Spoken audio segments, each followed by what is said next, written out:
당내 분위기는 어떻습니까? 당원 당규를 바꿨기 때문에 가능할 것이다 이번에는 뭐 이렇게 그 이른바 이제 주류 쪽에서는 이야기를 하고 있던데요. 뭐 당원분들께서 굉장히 불안해하시죠. 그러니까 이것이 집권 여당이잖아요. 저희가 굉장히 안정적으로 지도 체제를 운영하고 국민들께 어떤 국정 운영에 있어서 책임을 져야 하는 정당인데 지금 저희가 무슨 그 편의점에서 하는 그런 축구 경기나 이런 스포츠 승무패 맞춘 복권도 아니고 계속 확률에 의해서 지금 지도체제를 운영해가고 있잖아요. 만에 하나 정말 또 가처분이 인용된다면 지난번 주호영 비대위 출범할 때 가처분 다 기각된다라는 전제 아래 가정 아래 그랬었죠. 계속해서 뭐 전국이도 어떤 열어가지고 하게 되었는데 이번에도 만약에 가처분에 인용될 가능성이 있고 그런 상황에서 이렇게 무리하게 왜 이렇게 비대위를 출범하려고 하는지 좀 당원들께서 좀 우려의 목소리가 많이 있죠. 근데 정진석 의원은 뭐 중진이시고 하실 만한 분위기죠. 근데 이제 국회 부의장이라는 이 타이틀이 좀 걸림돌이 될 것 같은데 거기에 관해서는 어떻게 생각하세요? 그리고 이준석 전 대표와도 좀 사이가 사실은 뭐 대놓고 안 좋았단 말이죠. 그러니까 첫 번째 주신 질문에 답을 드리면 먼저 저는 그 민주당의 정청래 의원께서 이제 최고위원을 하시면서 과방위원장을 겸임하시잖아요. 여기에 대해서 저희 당의 많은 의원들께서 이것은 어떤 이해충돌의 원칙을 위반한다든지 어떤 중립을 지켜야 되는 과방위원장이 민주당의 당직을 맡고 있는 것은 좀 모양새가 좋지 않다, 국민상식에 맞지 않다라고 이제 과방위원장 사퇴를 주장하기도 했고 저는 그게 국민상식에 부합한다라고 생각하고 있는데 이것을 잣대를 저희 당으로 돌리게 된다면 과방위원장보다 조금 더 중립을 요하는 국회 부의장이 비대위원장격, 당대표격인 비대위원장을 맡는 것이 과연 국민상식에 맞느냐. 물론 전례가 없지 않습니다만 글쎄요 저는 여기에 대해서도 아마 정진석 부의장께서 많은 고민을 하셔야 될 거라고 보고요. 두 번째로 말씀하신 거에 있어서 이준석 대표와의 관계 드러난 표면상으로는 뭐 당연히 좋지 않죠. 그래서 글쎄요, 그러니까 결과적으로 무엇이 문제인지를 알아야 이 문제 해결이 돼야 되는데 지금 이준석 대표라든지 쉽게 말해서 윤핵관이라는 분들하고의 어떤 관계가 해결되지 않은 상황에서 이렇게 계속 아랫돌 빼서 윗돌만 메꾸는 식의 이러한 비대위 출범은 당의 어떤 안정에 저는 기여할 수 없다라고 보고 결과적으로 이 모든 것을 정치적으로 해결해야 된다고 생각되거든요. 그렇죠. 그러니까 이준석 대표와의 어떤 윤핵관과의 관계가 해결되지 않는다면 저는 계속해서 불안정의 요소들이 작용할 수 있다라고 보고 있습니다. 정치적으로 이른바 윤핵관 세력과 이준석 전 대표 간의 해결입니까? 아니면은 대통령과의 직대를 통한 해결이 돼야 될까요? 뭐 두 가지 다 될 수 있을 텐데요. 저는 정치적으로 해결을 계속 주장을 했고 그렇다면 사람들이 이제 정치적 해결이 과연 무엇이냐, 타협을 하자는 거냐, 윤핵관과 이 대표가 타협을 해야 되는 거냐라고 물으시는데 전 타협을 하라고 말씀드리는 것이 아니라 지금 계속해서 이 문제가 되는 것이 당원이 가장 상급 기관인 전당대회를 통해서 당대표를 선출됐고 지도부가 선출됐고 그보다 하위 기관인 전국위원회에서 당대표를 사실상 거리시키는 상황이 발생한 이 상황이 민주주의에 맞느냐가 계속 논쟁의 어떤 대상이 되고 있잖아요. 그렇다고 한다면 저는 당연히 당대표의 어떤 사고냐 거리냐의 문제, 그러니까 최초로 정말 초유의 상황으로 당대표가 징계를 받은 상황이니까 이러한 문제에 있어서는 당원들께 다시 원칙으로 돌아가서 의견을 구하는 게 맞다. 당대표가 사고냐 거리냐의 문제는 전당원의 당대표 재신임 투표를 통해서 결정해야 될 문제라고 저는 보고요. 그렇게 해서 정치적으로 이 모든 모순의 매듭을 탁 풀어서 해결해야 된다고 저는 주장하고 있거든요. 전당원 투표로? 그렇게 해야만 만약에 전당원 투표를 통해서 신임이 된다면 당연히 윤리위의 징계를 해제하고 조속히 당대표를 복귀해야 하고요. 만약에 전당원께서 불신임을 한다면 저는 그건 정치적인 문제이기 때문에 당대표가 당을 사퇴해서 이 어떤 정말 비상 상황이라고 할까요? 그럴 땐 이 상황을 비대위가 수습할 수 있는 어떤 그런 역할을 하는 데 있어서 보탬이 되어야 된다라고 생각합니다. 그것이 또 국정 운영하는 데 있어서 뒷받침될 수 있다라고 생각됩니다. 그렇게 운영하는 게 정치적으로도 공정하겠다. 전당원 투표로 하면 뭐 그런 생각이신 거네요. 근데 이 박주선 전 국회 부의장 이야기 나왔다가 정진석 국회 부의장으로 바뀌었는데 여기에는 이번에 그 박주선 전 국회 부의장 이야기 나왔을 때는 윤심 이야기가 나왔었거든요. 예. 정진석 국회 부의장은 어떻게 봐야 되나요? 당연히 여당의 지도 체제를 결정까지는 아니더라도 조율하는 데 있어서 대통령실과의 어떤 의견 조율이 안 됐다면 그것이 더 이상한 거라고 저는 보고요. 예. 그렇게 당연히 정무 파트에서 물밑에서 의견 조율이 있었을 거라고 보고요. 저는 그렇게 해야 된다고 맞다고 봅니다. 그리고 저희가 지금 만약에 정말 비대위로 간다면 비대위원장이 중요한 것이 저희가 이제 차기 전당대회를 관리할 비대위원장이 될 텐데, 그렇죠. 차기 전당대회에서 저희 당직입니다만 당협위원장 분들의 역할이 굉장히 중요합니다. 근데 저희가 당협이 253개의 당협이 있는데 현재 지난 지방선거를 치르면서 당협위원장들이 지방선거에 출마하고 그런 과정을 거치면서 정확한 숫자가 제가 기억나지 않습니다. 약 50여 군데가 지금 비어 있거든요. 공석이거든요. 그렇다고 하더라고요. 예, 그러면 이번에 만약 비대위로 가게 된다면 비대위원장이 당협위원장을 어떤 공모를 통해서 이제 임명하게 될 텐데. 비대위원장이 당협위원장을 임명합니다. 원래는 당대표가 이제 임명할 수 있는데 비대위원장이 전당대회를 치르기 위해서라면 예, 아무래도 그런 공백을 메꾸려고 할 거고 조직을 운영해야 되니까요. 그렇다라는 가정을 해봤을 때는 굉장히 비대위원장의 역할이 중요하고요.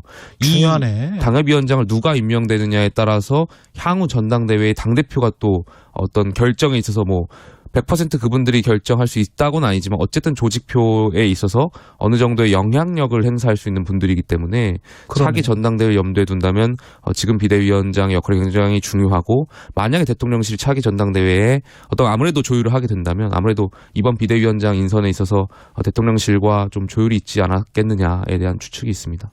그렇게 되면 50여 곳을 이른바 이제 윤심이 작용한 비대위원장과 그리고 당협위원장이 임명되게 되면 그러면 국민의힘은 그 이후에 전당대회 이후에는 윤석열의 국민의힘 이렇게 될 가능성이 높겠습니다. 그리고 총선도 그런 분들이 이제 공천을 받을 확률이 높아지는 것이고. 이게 아무래도 당협위원장이라고 한다고 하면 잘 아시겠지만 국회의원 선거를 준비하시는 분들이 지원을 하시는 거고 그 조직책이 되는 거니까요. 아무래도 누가 비대위원장이 되냐, 지금 이제 정진석 부의장이시겠지만 그분의 어떤 영향력이 굉장히 중요하고요.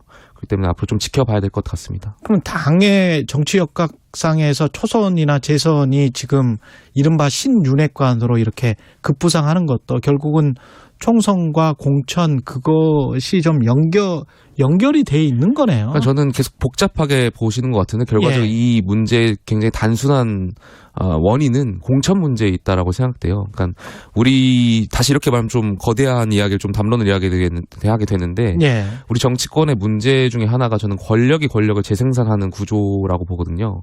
당대표가 어떤 공천권을 행사하다 보니까 차기 지금 국회의원들이 국민의 상식을 대변하고 국민의 목소리를 귀 기울이기보다는 그저 다음번 총선 때 공천을 한 번 더 받기 위해서 그러니까 이른바 쉽게 말해서 윤핵관 분들과 궤를 같이 한다면 내가 조금 더 공천받는 데 유리하지 않을까에 대한 생각이 있다 보니까 지난 의총에서도 사실 국민 상식과는 좀 떨어진 괴리된 목소리들이 나오고 그냥 묵인한 것 아닌가에 대한 생각이 있습니다. 만약에 비대위를 법원에서 이번 비대위는 인정을 하게 되고 그리고 경찰 수사 결과는 이제 따로 이야기를 하죠. 이준석 전 대표는 어떻게 할까요? 이번에 만약에 법원에서 이거는 인정한다. 그러니까 인용이 된다는 말씀이실까요? 아니요. 그러니까 인용이 안 되고 기각이 된다. 그러면 이준석 전 대표가 할 수 있는 정치적 행보는 뭐가 있을까요? 글쎄요, 제가 법사도 아니고 제가 예측하기가 굉장히 어려운데. 글쎄 만약에 기각이 된다면 당 대표가 일각에서 말하는 탈당해서 창당할 것이다라는 이야기들도 하잖아요. 그렇죠. 저는 그렇게는 하지 않을 거라고 보고요. 당내에서 남아서 계속해서 당원과의 만남을 통해서 본인 당대표가 생각하는 지향하는 점과 공유할 수 있는 당원들 많이 당원 가입을 통해서 차기 전당대회에 어떤 역할을 하려고 하지 않을까. 본인이 출마한다는 이야기가 아니라 본인이 좀 생각하는 어떤 궤를 같이 하는 분이 당대표로 가실 수 있도록 역할을 하려고 하지 않을까 생각합니다. 지금처럼 이렇게 갈등이 극대화된 상황에서 혹시 당에서 제명을 한다거나 윤리위가 그럴 가능성은 있습니까?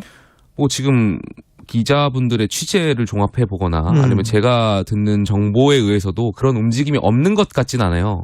뭐 윤리위가 입장문을 통해서 발표한 것을 보기만 하더라도 약간 추가 징계 가능성을 지금 염두에 두고 있고 의총에서도 어떤 촉구한다라는 표현을 썼잖아요. 예. 그런데 뭐 윤리위원분들께서 굉장히 상식적인 판단을 해주셔야 된다고 보고요.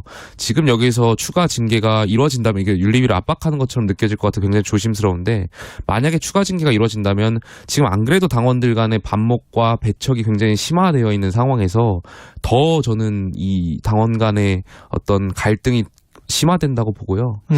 윤리위도 아무래도 좀 상식적인 판단을 한다면 좀 추가 징계를 하지 않을까에 대한 생각이 있습니다. 그리고 경찰 수사와 관련해서는 공소권 없음으로 가닥을 잡은 것 같다 그런 이야기가 나오고 무고와 증거인멸 교사 혐의에 대해서는 수사를 계속하겠다. 그런데 무고 혐의로 수사를 하면 성접대 여부도 판단할 수 있다. 이런 전망이 나오는 거거든요. 그러면 이거는 그때 뭐 성접대가 있었는지 없었는지는 공소권 없음. 그러나 그것과 관련해서 또 다른 문제 제기를 했기 때문에 무고. 뭐 이게 계속 이제 가겠다라는 이야기잖아요. 그러면 뭐 이거는 진실을 가릴 수 없다라고 생각되고요. 예. 말씀하신 대로 무고는 어떤 공소시효가 있는 것이 아니라 그 특정 사실에 대해서 사실이냐 아니냐를 판단해야 되기 때문에 그렇죠. 성접대 여부에 대해서 진위를 다시 한번 판단할 수 있지 않을까. 저는 뭐 대표가 성접대를 받았는지 안 받았는지 저도 잘 모르고 여기에 대해서 수사기관의 명백한 수사를 통해서 많은 국민들께서 관심사항이잖아요. 그렇죠. 여당의 대표이기 때문에 여기에 대해서는 저는 잘잘못을 명백하게 가려야 된다라고 생각합니다. 아까 당협위원장 한 50여 분 그리고 이제 그 전에 있었던 사실은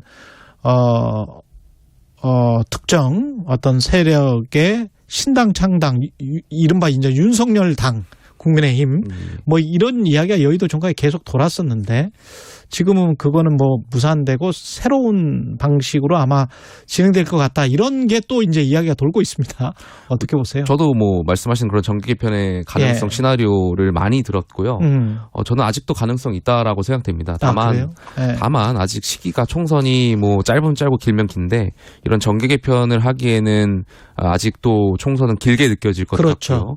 그래서 만약 이런 정기 개편이 이루어진다면 내년 말쯤에 총선을 앞두고 이루어지지 않을까에 대한 생각이 있고 사실 모르겠습니다. 민주당도 지금 창당 가능성이 굉장히 많아 호남신당에 대한 가능성이 그렇죠. 있고 저희 국민의힘을 향해서도 이제 창당의 가능성이 계속해서 이야기 나오고 있는데 결국에는 다시 원점으로 돌아가서 이 대표와 윤핵관과의 관계가 해결되지 않는다면 앞으로 계속 내년까지 총선을 앞두고 이런 이야기들이 계속 물밑에서 나오겠죠. 이게 또 대통령 지지율과도 좀 연동되는 이야기가 될 것 같습니다. 대통령이 얼마나 많은 그립력을 가지고 장악력을 가지고 당을 뭐 신당 창당을 한다고 하더라도 그게 가능해야 될 거니까요. 그러니까 당권을 결국에 이 문제가 공천 문제로 다 연결되는 거고 예. 권력이 계속 재생산하다 보니까 이런 문제들이 발생하는 것 같은데 저는 이번에 정말 공천 문제에 대해서 또 선거구제 개편에 대해서 양 두 축이라고 보는데 이 두 가지에 대해서 논의가 좀 활발히 이루어졌으면 좋겠어요. 차라리. 예. 그러니까 공천을 계속 당대표가 이제 공천권을 행사하다 보니까 우리 헌정사를 보면 초선 재선 의원들이 목소리를 내고 하다 보면은 공천의 폐해에 따라서 다음 차기에 공천을 받지 못하는 경우도 많았고 예. 그러다 보니까 좀 안 좋은 선례들이 많이 남았던 것 같은데 글쎄요 저는 그러니까 정치를 할 때 저도 이제 뭐 원내 진입을 되게 꿈꾸는 사람이지만 왜 정치를 하는지를 굉장히 좀 알아야 될 것 같고요. 그렇게 하다 보면 어떻게 정치를 해야 되는지가 이제 생각이 되잖아요. 근데 지금 원내 의원들 중에 다수는 왜 정치를 하는지에 대한 생각이 없다 보니까 어떤 정치를 해야 되는지도 잘 모르시는 것 같아요. 그러다 보니까 국회의원을 하게 되었고 한 번 더 국회의원을 하고 싶다 보니까 그렇다면 공천을 받으려면 어떻게 해야 되지? 결국엔 줄을 서야 되는구나. 이러한 판단이 있어서 계속해서 국민의 상식과 괴리된 이야기를 하시는 것 같아서 이것을 근본적인 문제를 해결하기 위해서는 결국에는 공천 문제를 해결해야 된다 생각됩니다. 예.